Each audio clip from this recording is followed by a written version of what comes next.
my name is Reinhild Niebuhr and I'm the founder of the Young Africa Vision. And today in episode 9, I'm going to talk about a very hot topic, and that is how to end your sexual slavery. Now,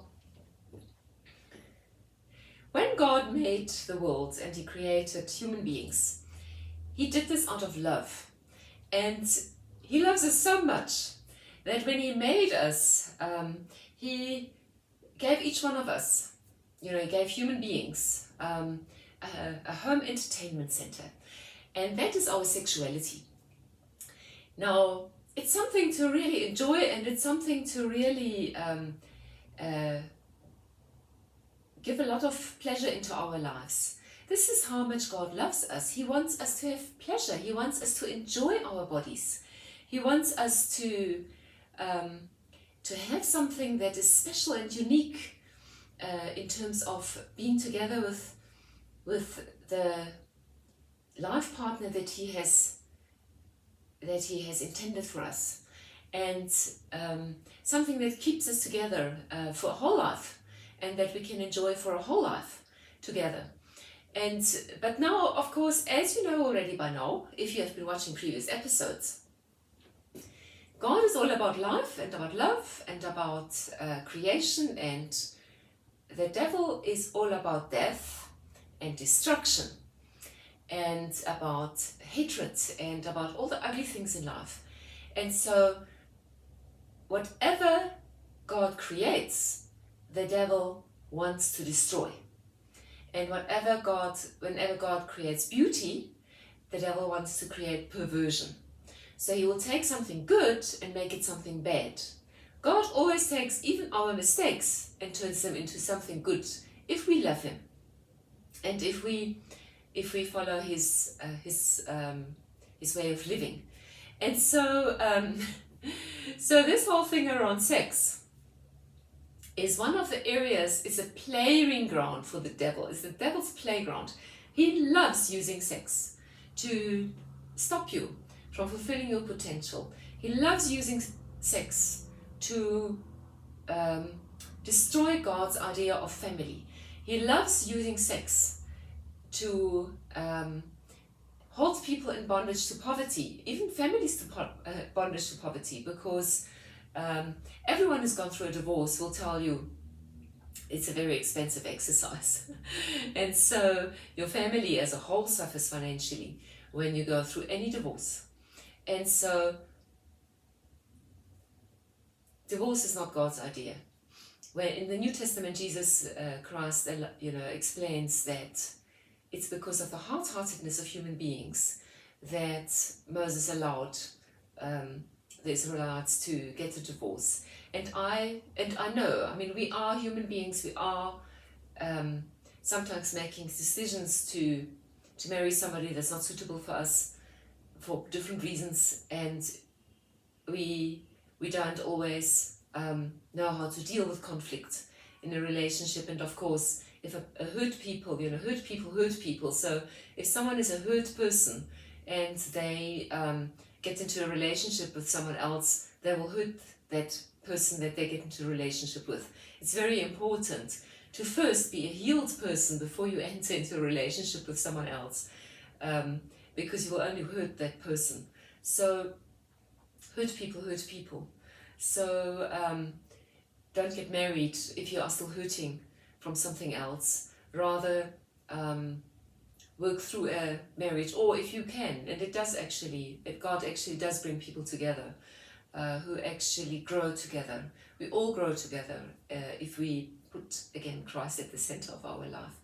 But let me talk about this whole thing around sexual slavery. Why am I calling it slavery? Again, it's because our sexual nature, our sexuality is so powerful that it can become the thing in our life.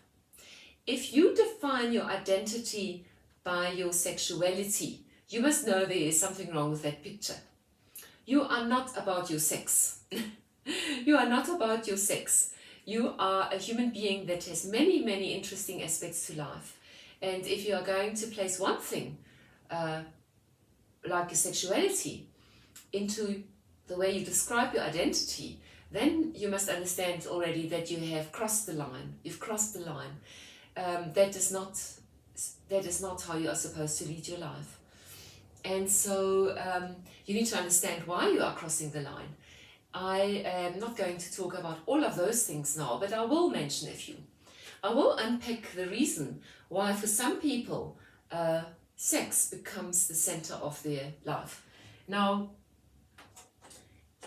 again, let's go back to the Mandala model of personal development. We've got the Mandala model, we've got the body, we've got the mind, we've got the spirit, and we've got the emotions. Now,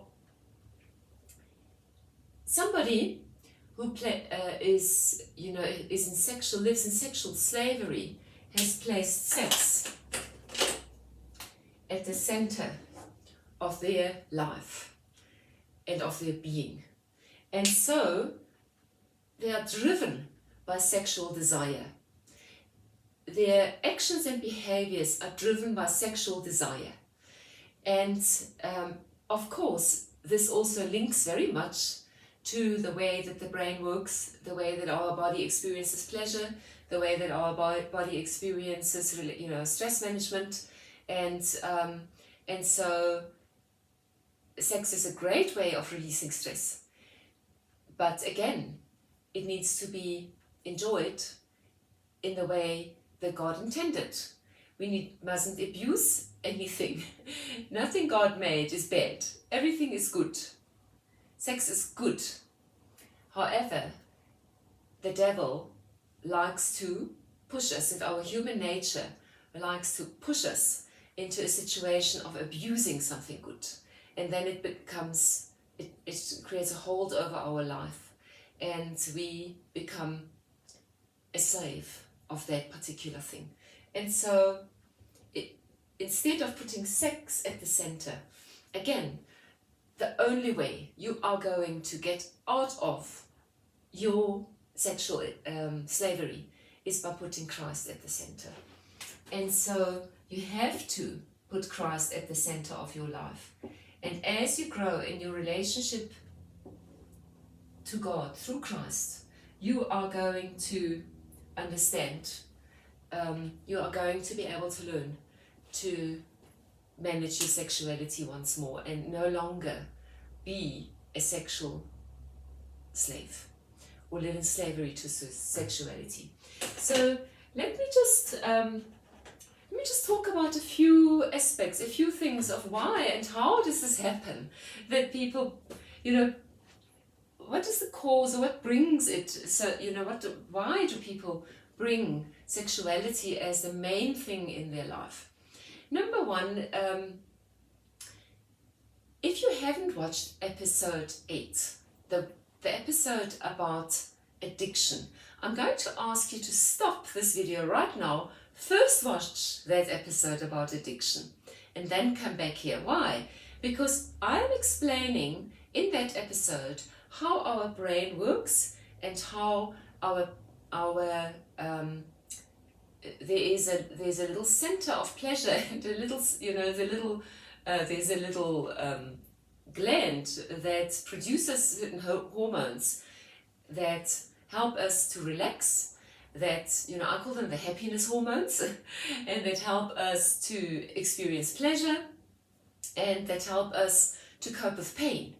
And so it's very important to understand these concepts of pain and pleasure, because we human beings, and this is something which I learned, which a man called Tony Robbins explains very clearly, is that we human beings, our psychology is driven by either pain or by pleasure. So we do things that in order to avoid pain, and we do things that give us pleasure. But pain is always more powerful than the drive, than the pleasure. So if you find yourself in a situation where you have put sex into the center of your life, you must understand that you are suffering from pain. It is not the pleasure of sex that is driving you to need sex or use sex in a way that was not intended by God. It is the pain that is in you, that is causing you to have that desire and need for sex, and letting it become your master and being, a slave to sex. Now, let me first start by saying, what do I mean? Who is a slave to sex? I'm going to give you a definition. And that definition is anyone and everyone who is practicing sex outside of marriage between a man and a woman is living in sexual slavery. That is basically the definition of sexual slavery, because it means that you are not using this gift of sex in the way that our Father, our Creator, has intended it. And so I can tell you right off the bat that I fell for the lie of the devil in my later 20s and started engaging in sexual activity outside of marriage. I was raised to understand that sex is only intended for a couple, a man and a woman who are married. And this is the way that I was raised. And so, in my whole environment in which I was living, even in high school, and this is a couple of years, decades ago, it was not normal. It was not normal for a teenager to feel pressurized into having sex. Things have changed enormously. Now, I see even small children, 10-year-olds, 11-year-olds, starting to behave in a way that makes them attractive sexually. I never even thought about sex at the age of 10 or 11. But the movies that our children see, the behavior of adults around them that they see, forms and shapes the thinking of very young children already to start thinking about sexual attraction and sexual behavior. And because lustfulness being, having sexual lust, is one of the key ways in which the devil catches people. Anyone who does not have Christ at the center of their life automatically reacts to a sexual impulse and starts developing a lustful feeling around someone, even a child, that is starting to move in a way that is sexual. So the child gets positive affirmation, what it thinks is positive affirmation, if adults laugh at it because it's moving its hips in a sexual way. I am telling you that we need to be extremely careful around children in terms of not pressurizing them into becoming sexually active before their time, before they are ready psychologically to carry the responsibility. And most importantly, we really need to go back to the Bible's and God's way of family and of marriage, because this sexual free-for-all that we are living in is busy destroying us. It's busy destroying us. And I can tell you that this is not a new story. This is an old story. It's an old story. If you look at history, and this is one of the things the devil also doesn't like. He doesn't like us to know history. He wants us to entertain ourselves to death. He doesn't want us to think. He doesn't want us to learn from other people's mistakes. So you will put like new music videos in front of you where everyone's having a good time and having sexual behavior right in front of you, so that you can just let your tongue hang out and run after the next guy or the next girl to feel good, sexually.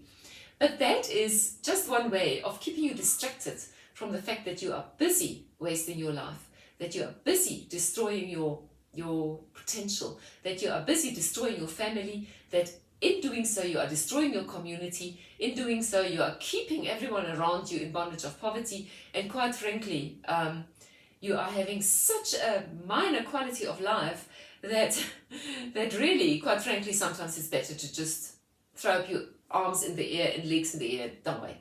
This is what the devil wants. Do not let the father of lies allow you to use your sexuality in a way that God did not intend. Do not allow him.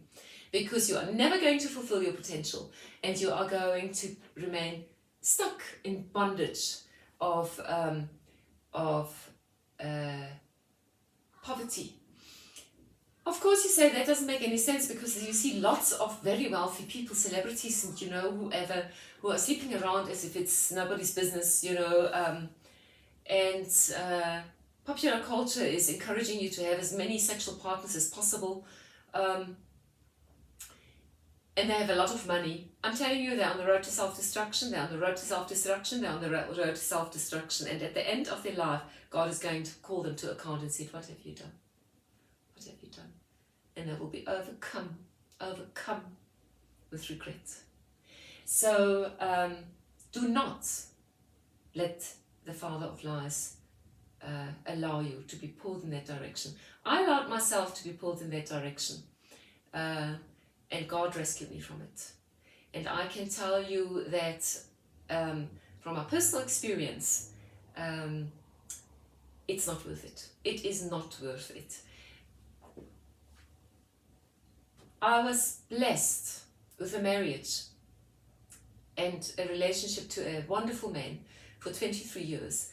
And people are worried that if they get married, that they are going to lose out on sex, have it all the wrong way around. Because quite frankly, marriage is the only place where you can have safe sex, because you can be safe in your understanding of a marriage. And that is, of course, a marriage according to what the Bible wants us to live in marriage, where adultery is absolutely not part of. It doesn't even enter in your mind. You are not allowed to again, I'm going to refer to a theologian called Dr. Martin Luther, who said we cannot prevent birds flying, through our, like ideas or thoughts, bad thoughts flying through our brain, like birds are flying around our head. But we can prevent them from making a nest in it. And so it's normal for for human nature, and it's normal for the devil using all these, luscious images of whatever and anyway, just basically pretty girls and good-looking guys, whatever. We are wired to appreciate beauty, and we are wired to be attracted to people. It's the way we are wired. But if you are in a committed relation, if you are married, then you have made your choice. You have made your choice, and you are going to be together with this individual. If you have made a choice without consulting God, you mustn't be surprised if it was the wrong choice. If it was a choice that you made with God, and the two of you are together with God in this marriage, the chance that that marriage is going to break is tiny.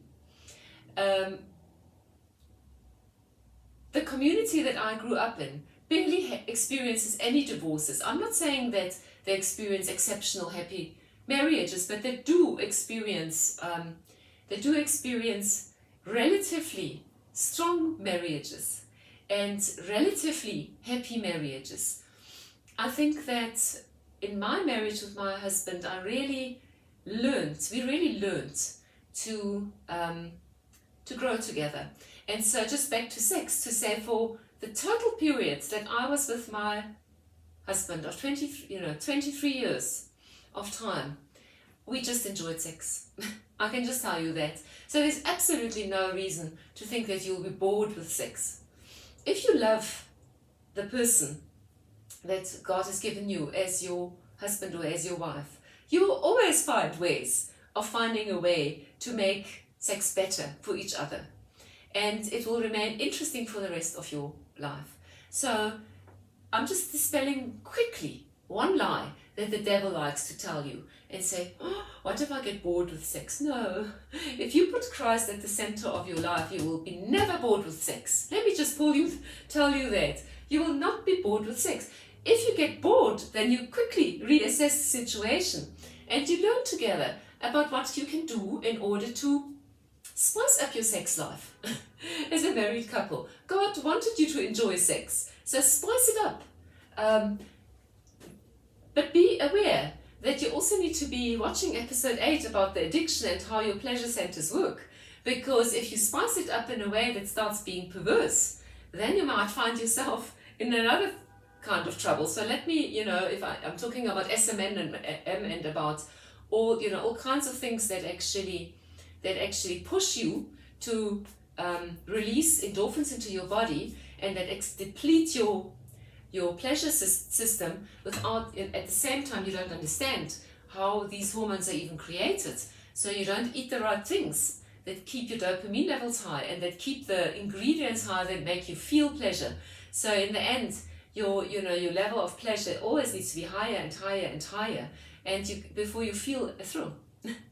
And this is something about pornography that's extremely important. So if you're watching pornography, you are a slave to sexuality, to your sexuality. You are not supposed to look at pornography. There are verses in the Bible that make it very clear that this is not something that God appreciates. And the people that are acting in those movies have miserable lives. So how can you watch people who have miserable lives doing actions that are bad for you? Do not watch pornography. If you listen to me and you get angry at me while I'm talking about this, you must understand that you've got a problem and you've got to resolve it, and you're not going to make it go away without changing your life and asking the Holy Spirit to, asking Jesus Christ to come and live in you, and ask the Holy Spirit to renew your mind. You have to put Christ at the center. You are not going to get out of that addiction of pornography if you don't put Christ at the center of your life. It's just not going to happen. So you must know that the devil has you in this corner. He's got you in this corner if you are using pornography. And I know a lot of you are starting to get hot under the collar as I'm talking about this. I'm not judging you. I am telling you there's hope. There's hope. There's hope. You can stop this behavior. It's possible. You are able to learn how to manage your sexuality. You are able to ask for forgiveness for everything that you have done. There is no one sin greater than another sin. Whether you have engaged in very promiscuous sexual behavior, or whether you have had one little mistake, God doesn't care. If you accept Jesus Christ into your life, He will forgive it all. And whether your sexual acts have been with people of one gender or of another gender or of people with confused gender, it doesn't matter. It doesn't matter. It is still simply the same sexual sin. So if you believe that you have had sex with someone of your own gender and that now defines your identity as being somebody who must always have sex with people of your own gender, you must just know that's one of the lies that the devil teaches you. It's not true. It's not true. And I'm not going to talk about homosexuality in this particular episode. I'm going to just point you to the fact that if you do not have Christ at the center of your life, you may put sex at the center of your life, and you may lose out on your purpose that God has given you, because God needs to work through people who are ready to serve Him and to have crucified, who are willing to sacrifice their own desires in order to become open to His way of living, so that He can bless you in the way that He has intended, and that He can use you in order to shape the future in the way that He intends. And so I'm going to use the last few minutes of this episode to just talk about the pain I was referring to earlier on. If you have heard anything that I have said that has made you feel angry at me, that has made you feel upset, that has made you feel, I'm going to switch this off, I don't want to hear what this woman is saying. She's old-fashioned. You must hear this one thing, and that is that you are suffering from pain. You're suffering from pain, and that pain is driving your desire for sexual expression outside of marriage. Where does this pain come from? Usually that pain comes from That pain comes from when you were little and when you were small. There is, it is just incredible how ignorant we humans can be as parents in terms of understanding that power of our words, the power of our eyes, the looks we give our children, and the power of our love and the withholding it from the child. If you have always been yearning for the attention and the love of your father, or you have always been yearning and looking for the attention of the love of your mother, you are a huge risk for sexual slavery, because the devil uses that in order to to drive your thinking, to direct it towards feeling happy only if you have received affirmation from another human being outside of you. And tragically, somebody who marries, gets married and hasn't resolved and hasn't found this out, will very often find that they need to be stimulated by new affirmation from new people, and as a result is not able to be faithful in their marriage, because they constantly are craving attention and affirmation from other people, because they have a hole in their heart that has been created by their mother or by their father, not being there, not giving them enough love, not giving them enough time, not giving them enough attention, not giving them enough affirmation. This is such an important thing to understand, that little child that's here crying in your heart is the one that's looking for love through sex. That brings me to what I think is the final point that I will make in this episode. I will place some useful links about sexuality, about managing sexuality, and specifically, of course, around biblical understanding of sexuality and dealing with sexuality in the description of this video. But one of the biggest things that you need to understand, and this is very, very important for children and teenagers in particular, because you are busy shaping the way you're going to choose to live your life. But it's also important for adults, because you may not have heard this before. And so I believe that God wants you to watch this video, because He's about to help you break free from whatever is holding you back from fulfilling your potential. And that is that the devil has caused a confusion in popular culture by saying that sex equals love. The devil wants you to believe that sex equals love. And I'm here to tell you it's a lie. Sex does not equal love. Sex does not equal love. Having sex with someone is not going to make that person love you. Full stop. Having sex with someone is not going to make that person love you. Sex is not the way to get love.